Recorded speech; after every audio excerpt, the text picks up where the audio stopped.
I'm live. I start a little early. Yeah, I'm talking to them. All right, well, I did start a little early because I just did. Either you're early or you're late, and I don't want to be late. Well, welcome to Baker's Green Acres. I'm Mark, your host, and this is the Anyone Can Farm live chat program weekly, where you can call in, or you can, well, not really call in, like to get it to that point, and we can have a chat. Now, last week I had my lovely assistant sitting by my side, and I asked you guys if you had questions for her, just put her name in front of it, put Jill's name in front of it, and she'll answer the question if it's something that you think that you'd rather hear her rendition of it. But before we get going, the way it goes for me is when I wake up in the morning, I think, okay, what is happening today? And usually when I'm falling asleep at night, I'll decide what I'm going to do the next day, or the direction I'd like to go in the next day. And so I wake up this morning, I think, well, I got something to do today that I like. And then it's, oh yeah, the call-in show. I like doing the call-in show. And I kind of know why. It's because I'm spending time with people who care about the things that I care about. And we get to talk about those things. And you ask me questions about stuff that I've done, and I get to, give you my rendition of what it is. And it's kind of fun. I sort of think about it as I've got people around the table here. And when I was first introduced to this type of communication, I thought, this is for the birds. This kind of reminds me of, texting as opposed to a phone call. But I think it's worth the trade-off because, if we were going to get together once a week, there's some people on here that are tuning in from across the Atlantic Ocean. So it would be very difficult. Or even if you were in town, it would be difficult. It's just difficult to do that on a weeknight. People have work the next day, or they have children and stuff. And it's just hard to do that. But it's not so hard to sit down and do a live stream like this. And after a while, it gets to be very realistic. So anyway, I really look forward to doing this. And then usually what I'll do is I'll think, well, what is it that's going to happen today that can turn into sort of an opening statement or an opening, food for thought or whatever, And first thing this morning, we're at the breakfast table, and I kind of will outline that this is what I'm doing today and who's wants to help me and, who's doing what and things like that. And we kind of have an informal sort of roll call here, and we find out who's doing what and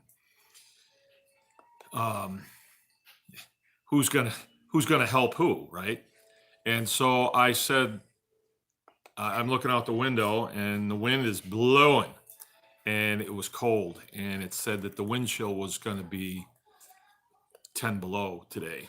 And so I said, well, I have to get a pig butchered today. So who wants to help me? And my son, Jim, who always has words of wisdom, says, wow, wouldn't today be a good day for you to explore the theory about processing pigs by yourself? Isn't that what he said? Something like that? So it'd be a great day, Dad. Be a great day to do that. Yeah. And I kind of played it off, but he got that notion because, obviously no one wanted to be outside processing pigs today because it was so cold, but he got that notion because earlier in the year, I was building some equipment, and I was telling him that, with this piece of equipment, I can do a lot more work, and I don't need a second person to help me. I can do this by myself. And that was kind of my thinking at the time, is one of these days I'm going to be here all by myself and I'll have to do this stuff on my own. So that's why he said that. But it made me think that in the processes that we do, here's the nugget of truth. Here's the nugget of what I'm getting at here. In the processes that we do, we can always do them better.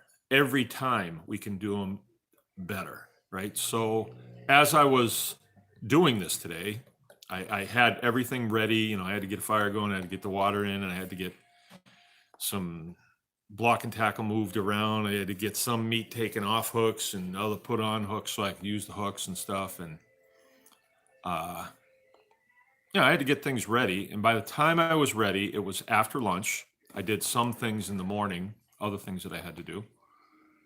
And I went out and I shot the pig myself. It was a real big one. And then I jumped in there. I put the gambrel on him, got him hooked to the tractor, lifted him out myself. Usually I have somebody helping me and I'll just be sitting on the tractor. I even shoot off the tractor. And I thought, this is doable. This is very doable. That's not anything that I couldn't do.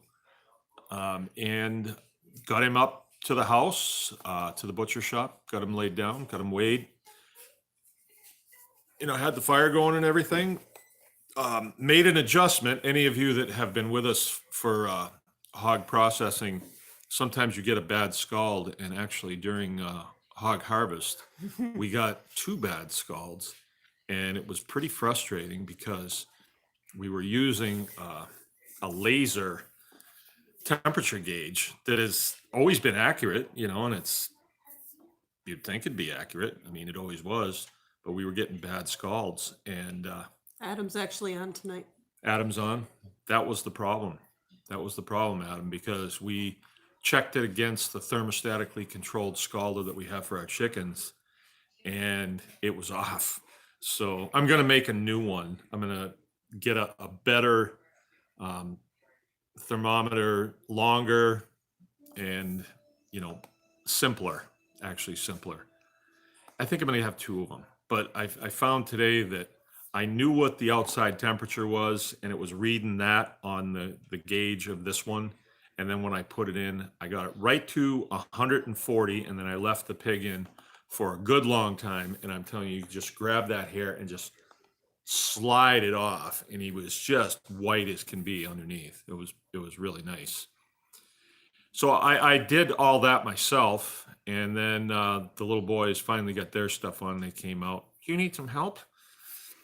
And so they helped me a little bit. And then Keith got home from school, and we got him gutted and everything. So now he's down in the shop cooling off, and I have a day tomorrow to get him cut up and parted out and all that stuff.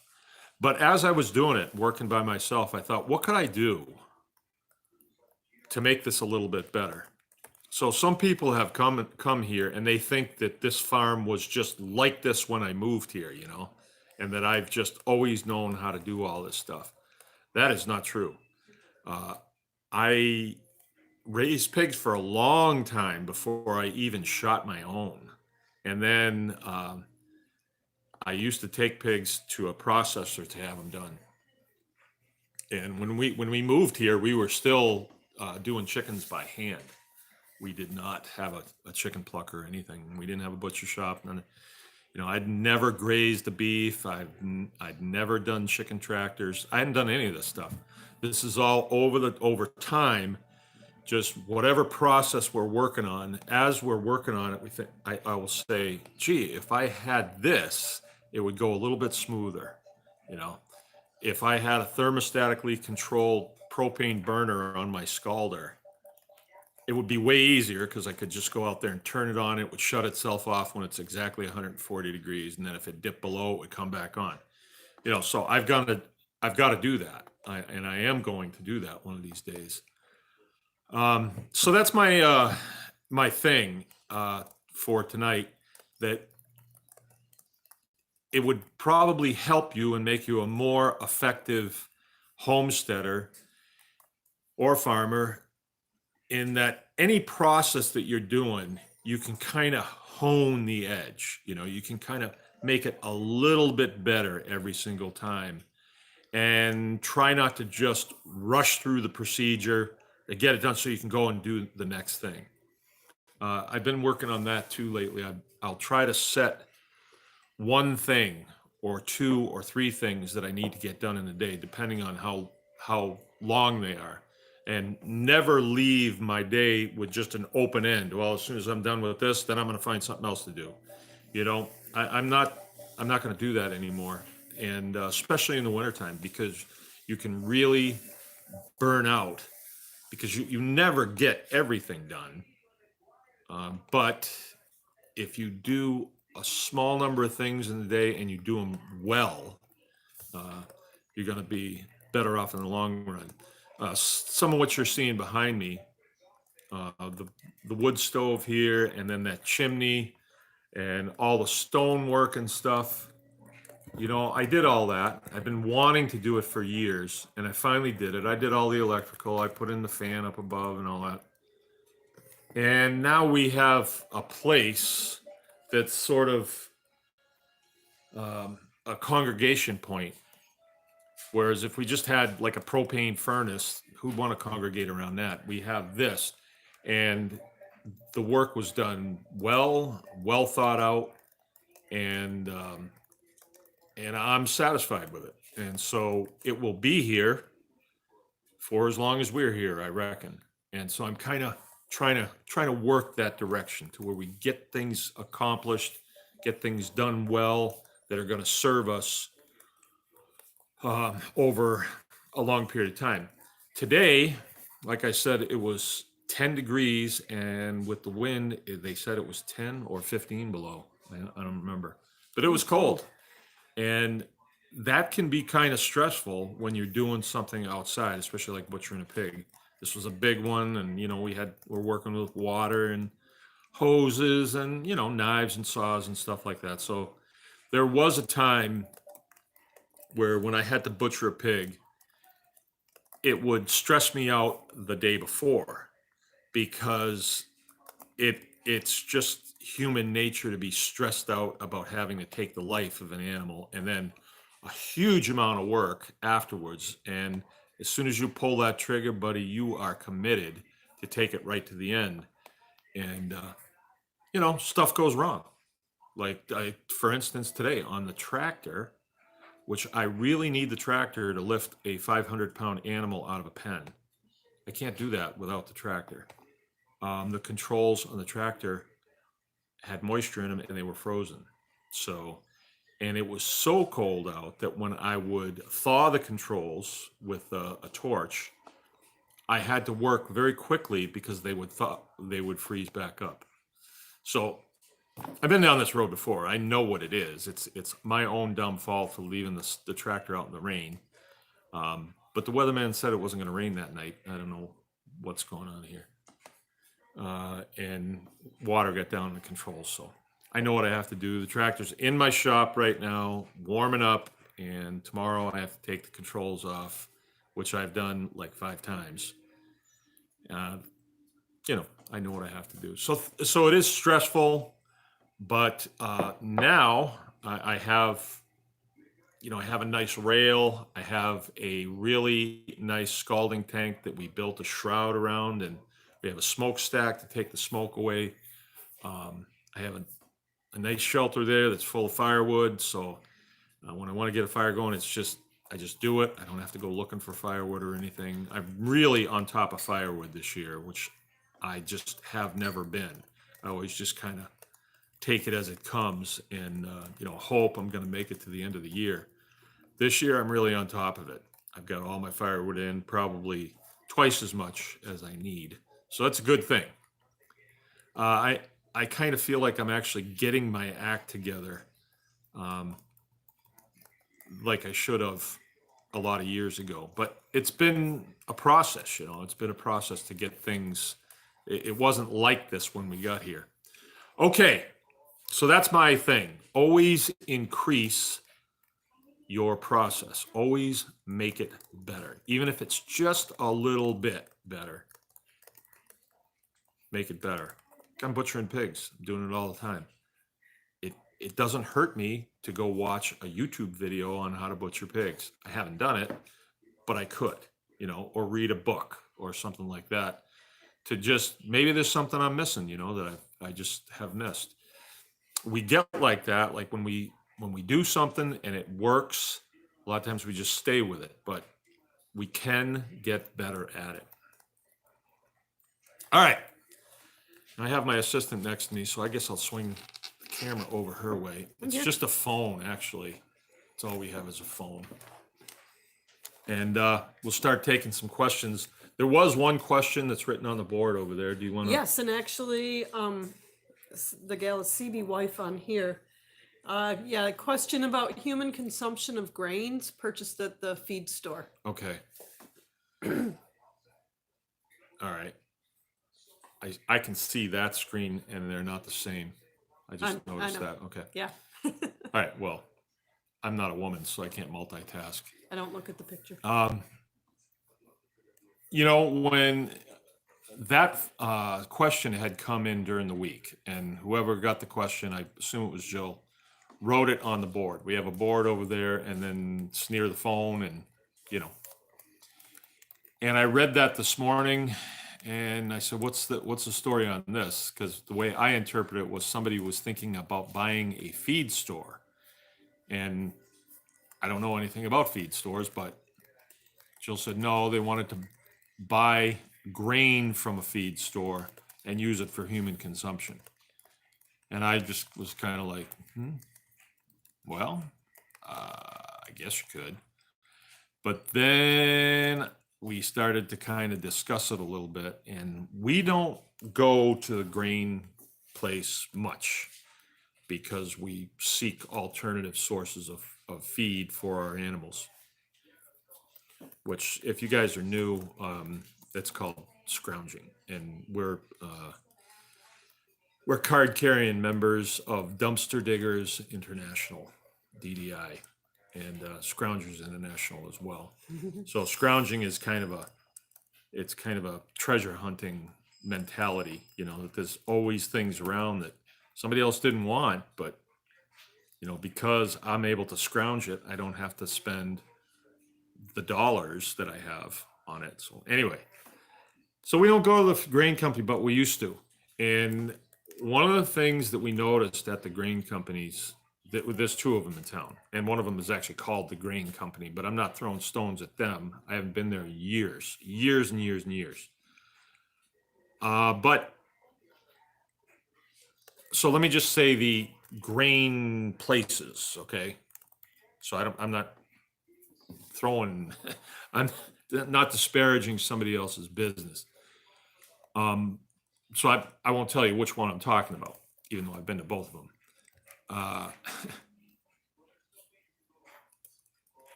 They have a terrible problem with mice. And the problem is the mice run all over the bags of feed, and maybe in the grain bins, the mice can get in there too. So our concern would be if you were going to consume that and you had sensitivity to mouse droppings and mouse urine, then that might not be a good idea. Now, maybe it would just be a mental thing. Maybe mouse droppings is not harmful to humans, but I don't want them. I don't want to eat them. I don't want, if I taste something funny in a slice of bread. So I would say no, unless, you're okay with it.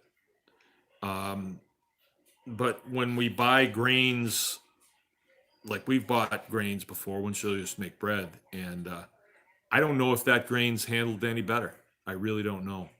We would get it from an organic grain supplier that we did business with. I would like to think it is, but I don't know.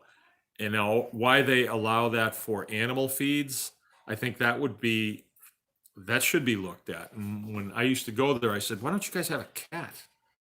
because I mean, there'd be bags of feed chewed open, and Hmm. you'd be getting your bags of feed, and all of a sudden it'd drip all over it'd run out all over the floor, like there'd be a hole chewed in it. Why don't you guys have a cat?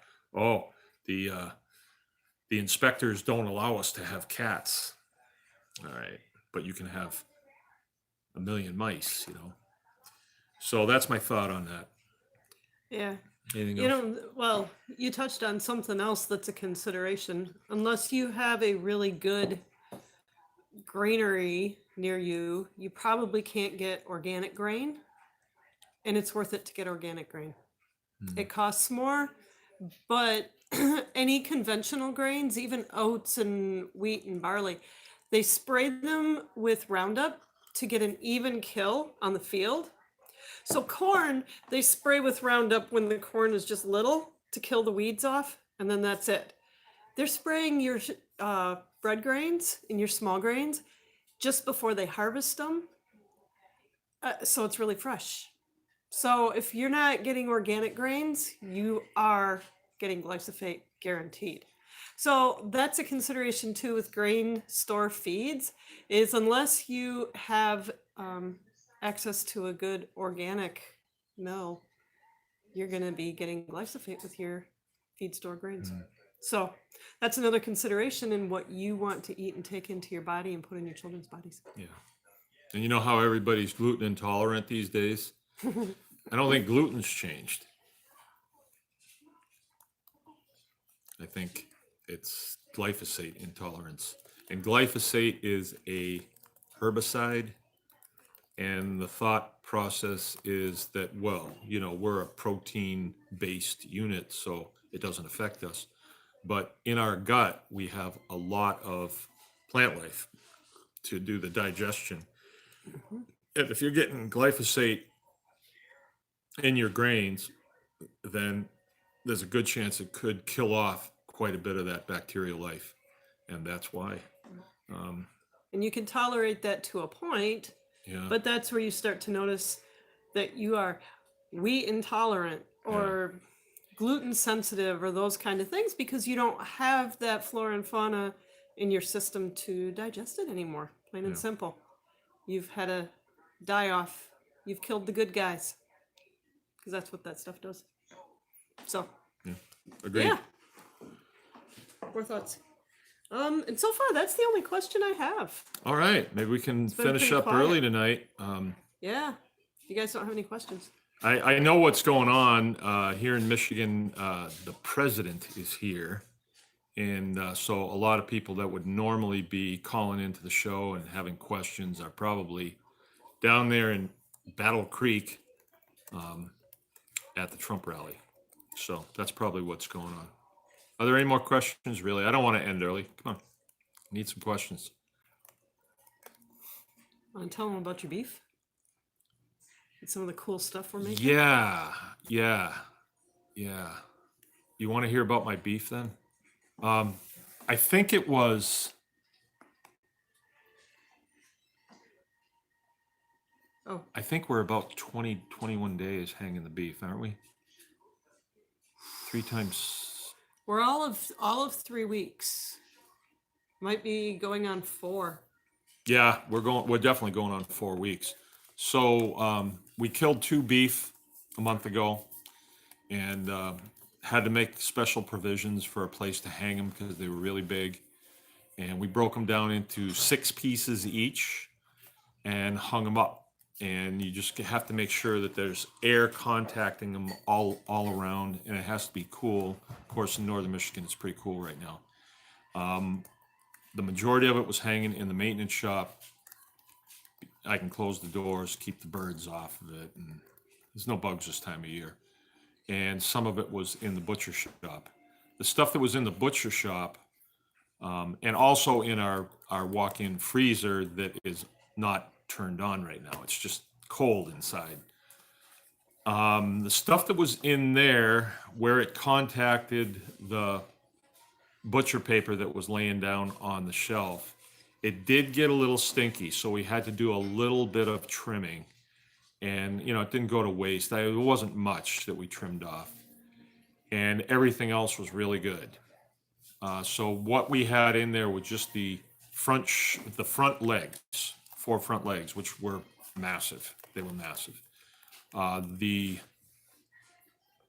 the briskets, we took them off and we corned those and made corned beef out of them.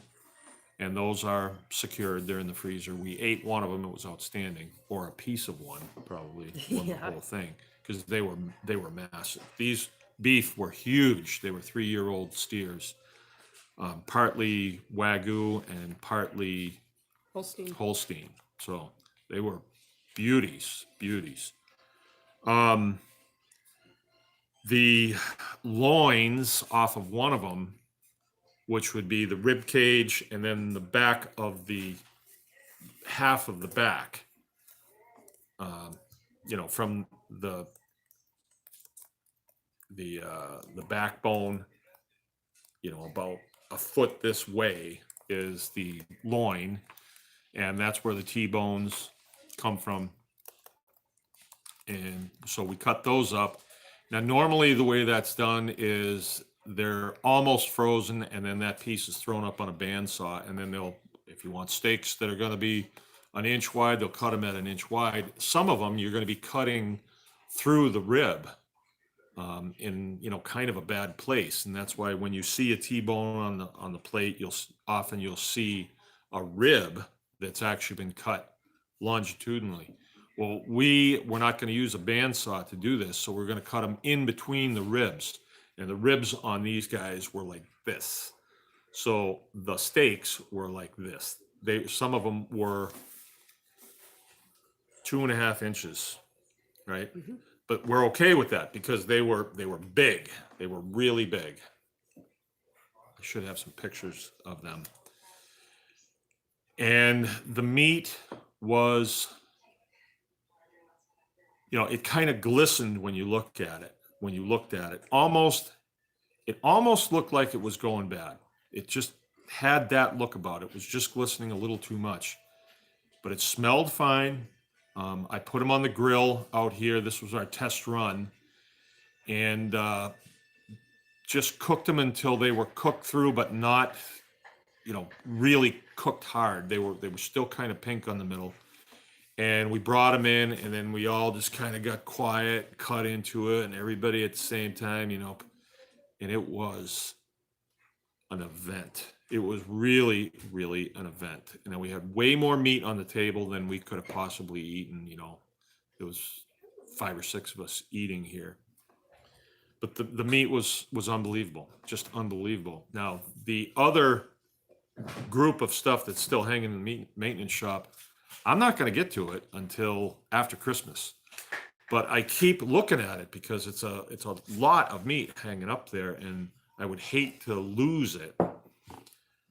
So I'm monitoring it really closely, and I see nothing. It is stabilized. It is not frozen, but it's just stabilized.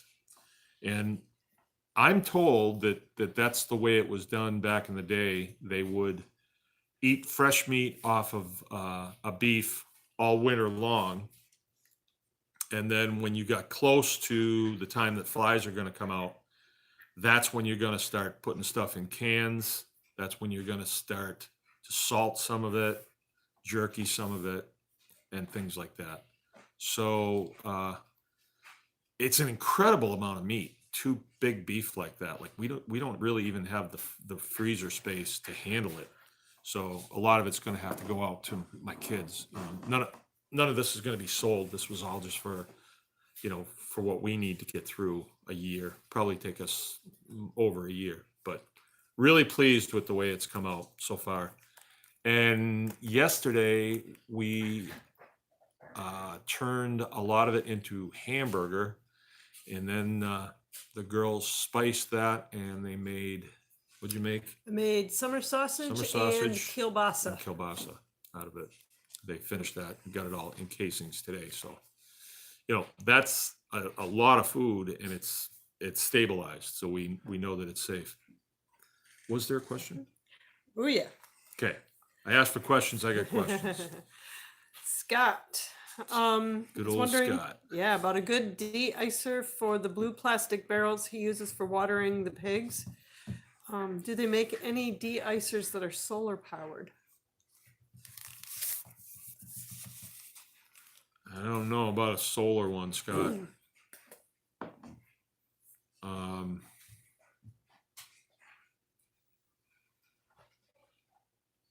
for I'm wondering if is that going to work in the wintertime? I'm thinking that you put a nipple on there, a bite nipple, and will that not freeze? Because I don't do this. I don't do it that way. Um, Here we have a lot of snow, and the pigs. I raise Mangalitzas too. This is a touchy subject, but this is just the reality of it. Pigs eat snow, and uh, if you put water out for them, they just get in it and get wet and play around with it. We did it for years, but then we stopped doing it, and we haven't actually watered the pigs in the wintertime in, way over 10 years. Way over 10 years. I'm not sure if Scott gets that much snow. Yeah, you might not get enough snow, but I think they get enough. They get a little bit of cold. De-icer for that, I don't know. The de-icer that I use for my stock tank for my cattle, it's a plug-in one. And I've never had a problem with it. It sits on the bottom of the tank. They call it a bird bath heater. And it's just a little donut about this big. I think it was about $15 and I got it 20 years ago. I mean, it's old and it's plugged in all winter. It's got a little thermostat circuit on it, so it won't make too much heat. And it keeps 275 gallons open. I don't remember the name of it. It might be a Little Giant. I really don't remember. He said he does have nipples on the barrels. You do have nipples on the barrel, huh? Well, maybe if you've got enough heat, if you had a heater on the bottom of the barrel, I'm assuming that your nipples are close to the bottom. There'll be enough heat there to keep the nipples from freezing. But I don't know because I've never used them. I tried using them early on in my pig days, and the problem that we had was the pigs would move them around. So I quit doing that. And then what I did instead of a barrel, and another thing, the barrel would fill with algae in the summertime, and it would make the nipples hang up open. So what we wound up doing was taking a car tire, putting some black steel pipe in it, 3/4 inch pipe with the correct fittings on it that you could actually screw the nipples in, 2 of them in a T, and it would come up through that tire. The tire's heavy enough with concrete in it that they don't move it around much. And then we'd have to run a pipe out there because if you ran a hose out there, they'd chew the hose off. And those nipples were on that. But then what they'll do, pigs will do anything they can to defeat what you're trying to do for them. Then what they'll do is they'll dig out around it because there's a little bit of water there and they'll lay there. And then they'll dig it out so much that the thing will tip over to the side. So I quit doing that. And so now what I do is I run a piece of capillary tubing out there. It's just 1/4 inch irrigation tubing. It puts out a little stream that's no bigger than this nail right here. And then I have a little valve on it where I can neck it down so it's just barely dribbling out. And I'll drive a fence post and I'll put that on top of it so they can't reach it. And then it just drops down beside it and it'll make a little mud wallow. And there'll be clear water on that and they'll drink out of that. That's how I do it in the summertime. Wintertime though, where we have plenty of snow around here, which we do right now, I don't bother with it. So that's what I know about that. All right. Debbie Van Fossen had a question for you. Thoughts on Hidden Creek Farm? Any way we can help them further? Will you comment on that? Hidden Creek Farm, near and dear to my heart. Um, they Debbie was out there to see them. I understand. How you doing, Debbie? I'm glad you're dialing in. Um, that is quite a subject. I mean, what happened was the township decided that they didn't like a farming operation in their township, and they said it violated their zoning. However, in Michigan, we have the Right to Farm Act, which is a law that prevents townships and municipalities from stopping farming operations. And they were protected under the right to farm, but their neighbor piled on, and he said he didn't want to farm next to him, and so he sued them. Um,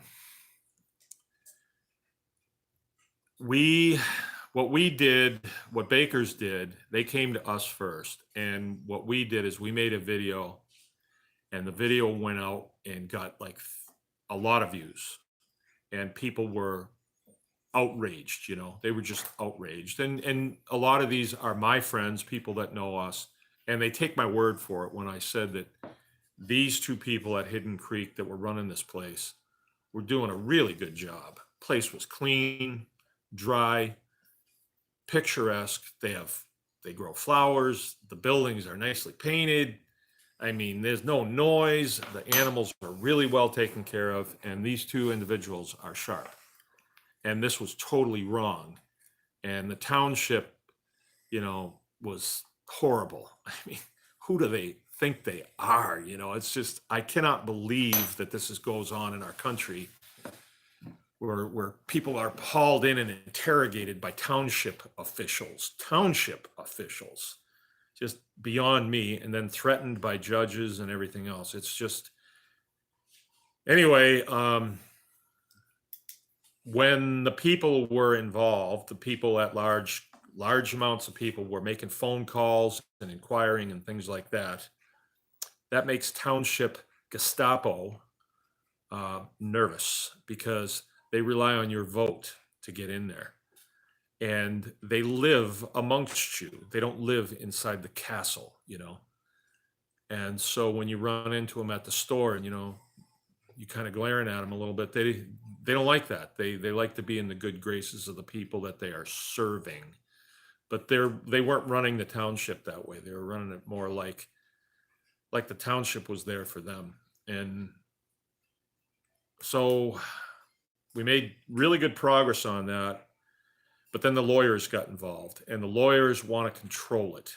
And lawyers typically move towards compromise. And so I wasn't briefed on anything. So I wanted to go back to the people and say, this is what's going on, but I was briefed on absolutely nothing. So I was not able to tell the masses of people what was going on. Power's with the people, my friends. That is where it's at. That's why the first thing that communist regimes want to do, or tyrannical regimes want to do, is they want to squelch free speech. That's why in our Bill of Rights, the very first one is the right to free speech. Period. Whether it offends you or not, tough. I have the right to free speech. So anyway, that was squelched by the lawyers because they wanted to control this so that they could compromise. The lawyers will get paid good, and Hidden Creek will probably get left, with a half a farm. I hope it doesn't turn out that way, but I really don't have anything to brief on it. I don't know what's going on. I just don't know. I called Randy the day before yesterday to find out, but I didn't get a hold of him, so I don't know. But what you can do if you're close and you want to do something, the thing to do is start rattling the cage of the township. Rattle in their cage. Like, who do you think you are? You're the taxpayer. They work for you. But in our country, things have gotten turned around to where we're the peasants, and they just steal money from us, and then they spend it on whatever they want for themselves. And we get treated like peasants. Actually, Americans treat themselves like peasants, because a lot of times we hear people say things like, well, we should be able to. That's a totally incorrect statement. That's a statement that somebody that's in a penitentiary would be petitioning the warden. We ought to be able to have mail more than one day a week. You know, in the United States, we can do everything that is enumerated in our Constitution, because those are our God-given rights, or our creator-given, however you want to put it. And they are just enumerated in the Bill of Rights. Bill of Rights is basically what those guys can't do to you. Because if we didn't have it, believe me, they would take more from you and they would restrict you more than they already do. They're so over the top, so over the top. And it's happening to just all over the place now. This thing that's going on in Virginia is unbelievable. But that may be the Concord Bridge moment. I made a comment the other day, and I got a lot of flack over it. The governor of the state of Michigan is threatening to use the National Guard against the citizens to disarm them. And I just said, well, the King of England tried that in the colonies back in 1774. It didn't work out too well for him. I mean, because that's what it was all about. The king's men marched into Concord, and I'm from there, so we learned all about it in school, and they have reenactments, and everybody's in tune with what happened. And they came there to take away the arms, the powder, and the cannon that were being kept at a local magazine north of Concord Bridge. And they were met by the colonists, and the colonists knew that if they were disarmed, they were at the mercy of the king's men. And the king's men back then were not known for being real gentle. Matter of fact, the Third Amendment says that we do not have to keep troops in our homes. They cannot be billeted in our homes, because back then everybody had British troops living in their houses, and you had to feed them and clean their uniforms and all that stuff. That might be a little off of what I was just asked. But it didn't work out, and I don't think it's going to work out this time, because the citizens are smart enough to know that if they are disarmed, a rogue government can do lots of things to them that they wouldn't find savory. Let me just put it that way. So do not disarm. Do not disarm. Matter of fact, what you can do right now is arm up. And these governments need to understand who they work for. And if they're trying to disarm you, there's a reason for it. Okay. Debbie wanted to know what's happening in Virginia. Just point her in the direction and she can look into it. Right? Oh, and referenced? Yeah, just I think if you just put in Virginia and Second Amendment in some sort of search, you'll see what's going on all over the state of Michigan. I mean, Virginia. The citizens are banding together, and they are arming up, and they are organizing, and they are creating what's called militias. And militias are mandated in the Constitution. They got a bad name back in '95 during the Clinton administration, but militias are a good thing, because we have everything in our country is a balance of powers, and it's usually in threes. So in the United States, we have federal troops. They're commanded by the president, and their job is to secure the border and fight foreign wars. We have state troops, and they're commanded by the governor, and their job is to secure the state, the interests of the state. But then we have the citizens militia, and they're there to provide a balance against both the federal and the state troops. And the citizens militia is every man, and in some states it's man and women, but in the state of Virginia, it's every man between 16 and 45. And in their state constitution, it says he is required to maintain a weapon like that of the federal troops. And if he cannot afford it, then the governor is to provide that for him. That's in their state constitution. I don't know what it is in the state of Michigan. I just never looked at it. But no, citizens militias are actually a good thing. They keep the state in check. You know, like right now we have a rogue governor in the state of Virginia, and he's saying, "Well, we want to disarm you because guns are bad." Well, you can't do that, Governor, because when you were sworn in, you took an oath to protect and defend the Constitution of the United States, which is the supreme law of the land. And if you haven't noticed, the Second Amendment says the rights of the citizens to own and bear arms shall not be infringed. Period. There's a period there. There's more to it, but that part of it stands alone. That's what sets the United States apart from third-rate, third world countries, is we have the right to own property, right? You don't have that down in the third world. And we also have the right to defend ourselves. And that's through the use of firearms. And, you know, people will say stuff like, well, you don't need to have a machine gun. Well, it's not based on need. It's not based on need. It's based on balance, the balance of powers.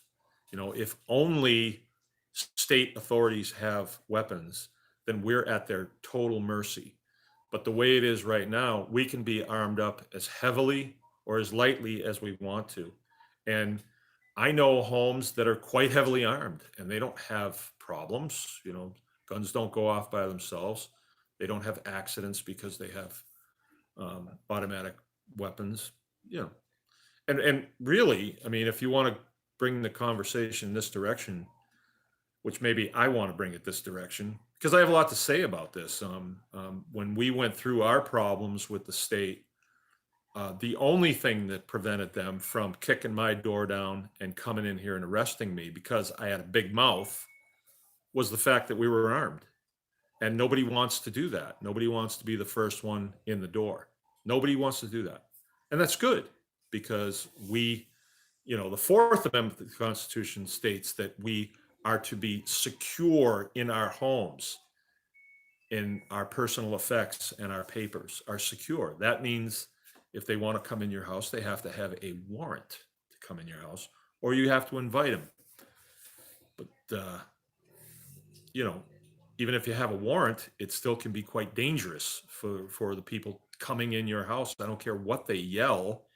If you're on the other side of the wall and you know, bad guys could come in and yell things, and it's not going to help, right? And that's one of the reasons we stay secure. But one of the things that the governor of Virginia is saying is that automatic weapons have to be turned in.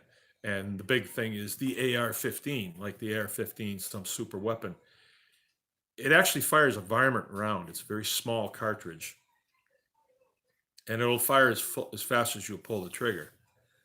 But that's it. It's not an extremely long distance, and it's not extremely powerful. It's meant as a medium battlefield rifle, but a hunting rifle is far more deadly, you know, and far more. There's in battlefield scenarios, the guys you really have to watch out for is the guy that's back 500 meters with a deer, you know, a sniper rifle, but it's configured like a deer rifle. And they're the ones that are making the hits. It's not the guys with the M4s. You know, it does, but as if hunting rifles are somehow not deadly. They're actually very deadly, and they fire at an extreme range, so you can stand off from your target a long ways. All right, we're talking about farming, right? Are there any more questions? Pigs. Pigs. Let's talk pigs. Joe Brown wondered, how do you suggest fencing wooded areas? Seems like it'd be hard to get a post in.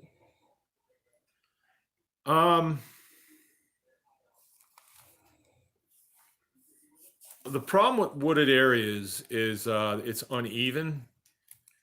But what I would do is if I was in a heavily wooded area, I would actually use the trees as posts.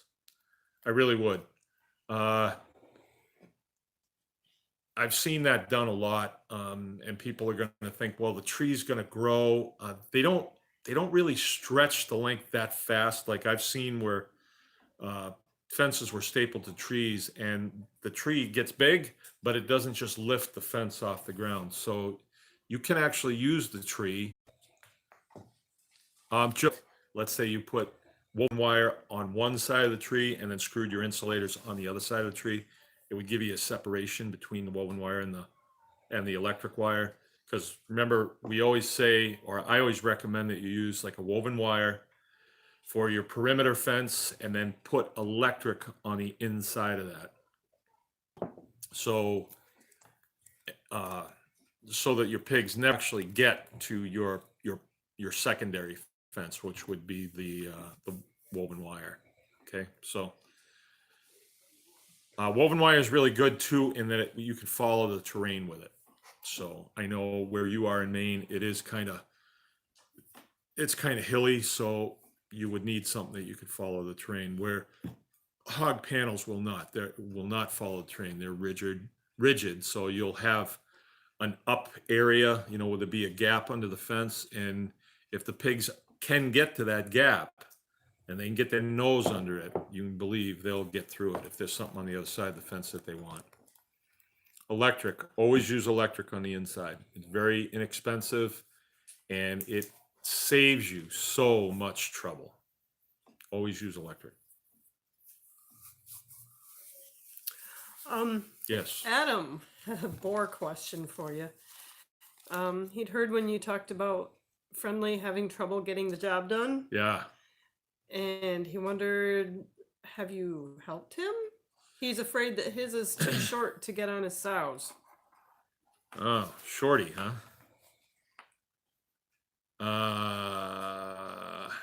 Yeah, well, mine's not short. His problem is he's old and he doesn't really want to do it that much. He's wondering what's on TV. But I never had a short guy problem. See, when the sow is in heat, she will stand for him. So she'll make it very easy for him.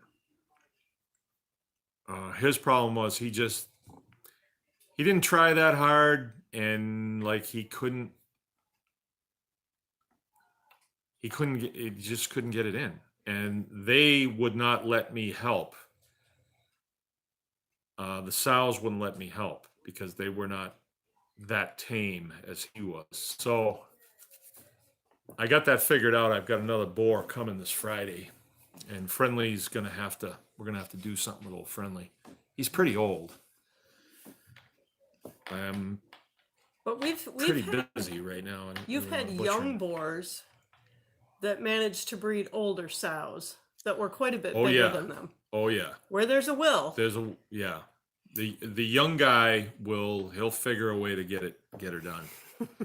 So unless there's a problem, I think I'd just let nature take its course and see what happens.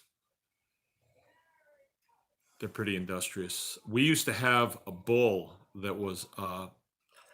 yeah, Low line. a low line, they called it, and it was a little stubby little miniature bull.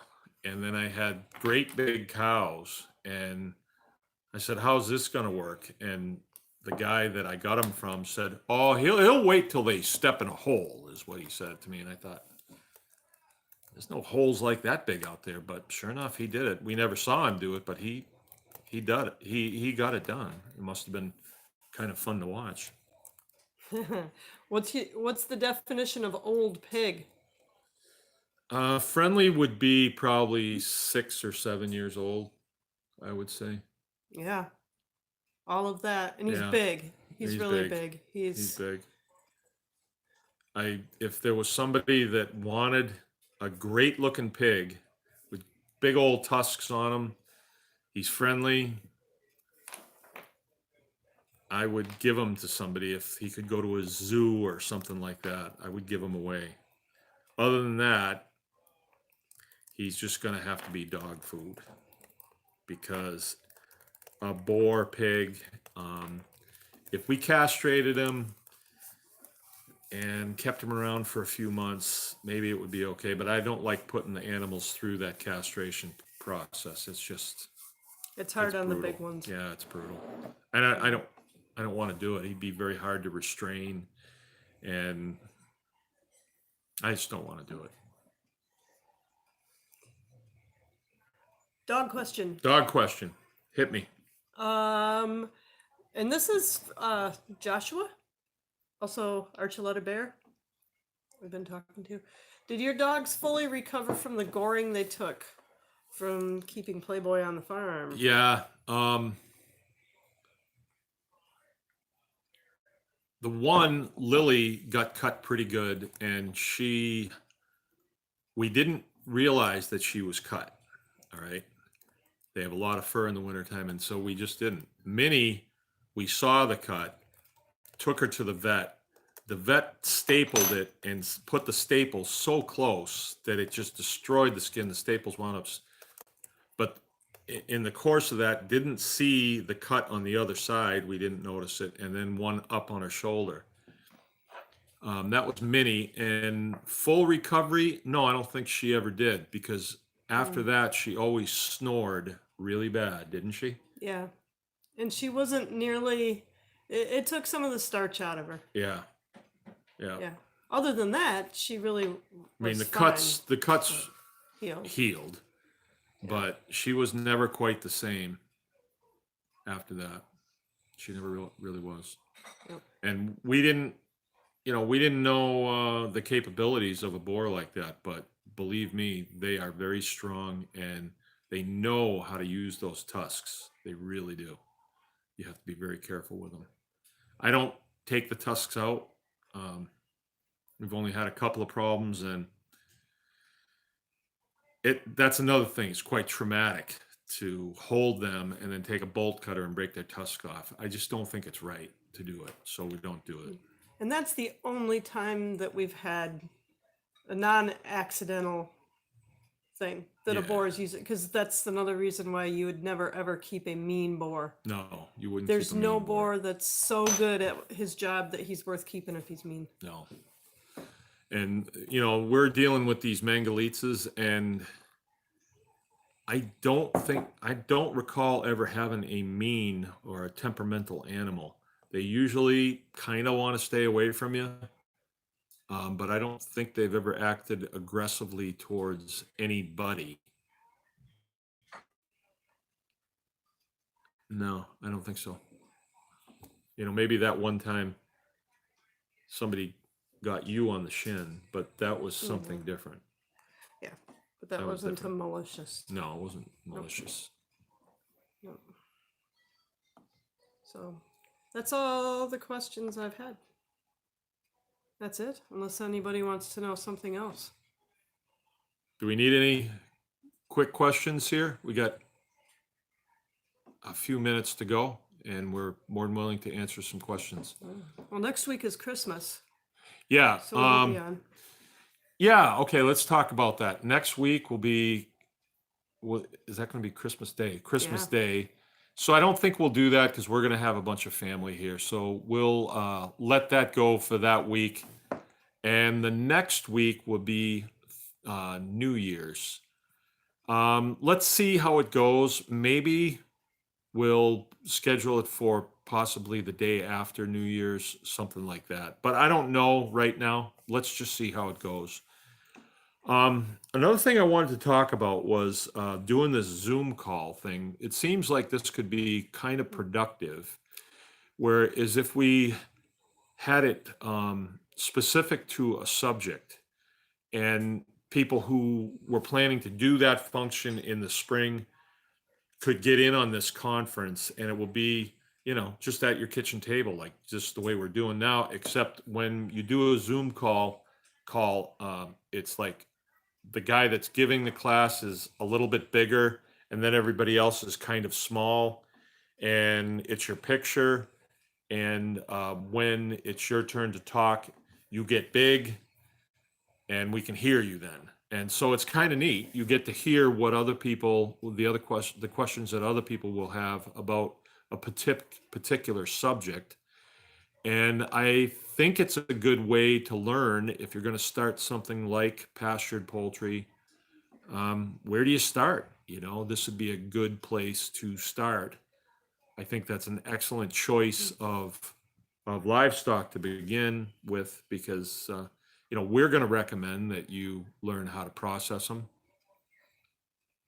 We're going to recommend that you learn how to protect them, and we're going to recommend that you learn everything that you can possibly know about pastured poultry and really become the expert on it. And then, like in your region, you can be the, you know, pastured poultry person. You can really get something going.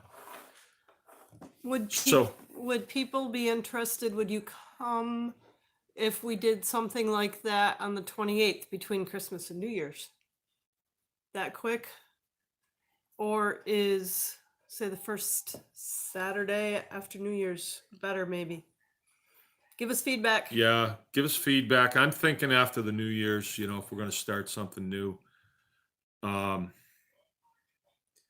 and then the other feedback that we need is who wants to know what, you know, who wants to know what subjects do you want to know about?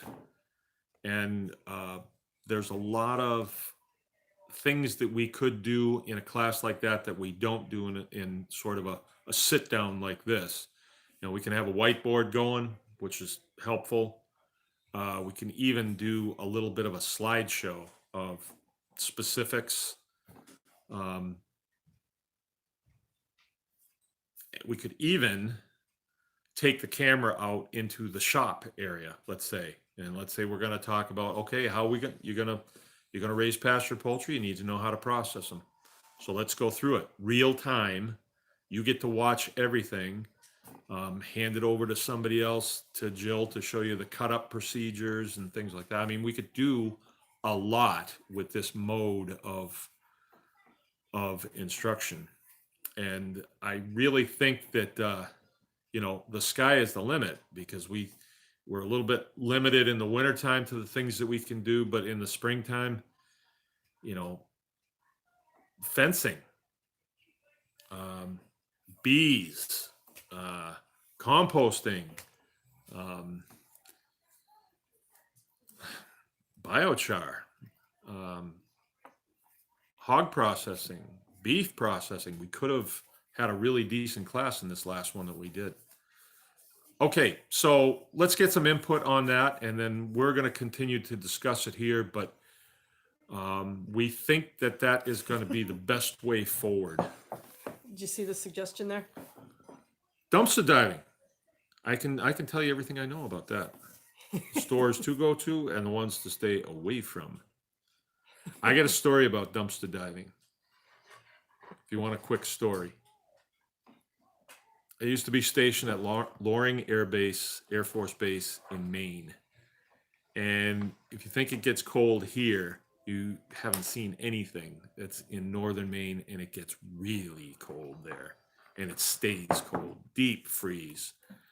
And so you're inside a lot, or you're out on the flight line getting hydraulic oil into your armpits, and it's just a place to be. You know, it's real experience. But one day I was in the shop and I was looking out the window, and I saw this guy come out of the commissary, which was right behind the shop that I worked in, and he had a box, and he dumped it in, and it looked like cans rolled out of it. And so after work, I went over there and I looked, and it was all these like soup cans and vegetable cans and pork and beans and you name it. It was all this stuff, and it was dented stuff. And so I took some of it out and I took it home, um, and then it became a ritual. Every single night, we would go up there and we would go in the dumpster. And I swear we ate out of that dumpster. I found so much stuff there, you couldn't believe it. We were feeding a bunch of our friends and a group that we belonged to, we were feeding a lot of people. I mean, before the holidays, they would throw away any milk that was going to expire. And it's so cold there that it would just freeze solid. I had probably at one time like 50 gallons of milk in my garage, frozen solid. And when we needed milk, we just go to the garage, bring it up, leave it in the sink. It'd be thawed by the time I get home. You couldn't keep it very long, but yeah. So I learned the value of dumpster digging, and you got to swallow a little bit of pride, but there's some good stuff out there, and it's all of that stuff was stuff that I didn't have to peel dollars off for, and so I could put the money into other things. And I don't know, might seem a little gross to some people, but it was really a lot of fun, and we still do it occasionally. But now I have a business and stuff, and I don't want to be seen around this town coming out of a dumpster. So anyway, I guess that's it. We're going to sign off. I thank everybody for coming by. It looks like we got a pretty solid group of people coming that aren't sick of hearing me rant. And it's so much better with Jill here, right? With it. Ooh, thank Whoa, you, Lone Star. That is nice. Was it the rant? Was it the rant? But there weren't any questions for Jill. So if there aren't any questions for Jill, maybe I'll just have to cut her off and just have it be me. She doesn't feel real comfortable doing it anyway. But you guys are missing out on a treasure trove of information about, human health. And I think as we go and Jill's on here and you start tapping into that, I think you'll see that there's a lot of information to be had about your health as pertains to naturopathy and all that stuff. All right, I'm going to sign off. It's Mark from Baker's Green Acres. See you next time. Remember, anyone can farm.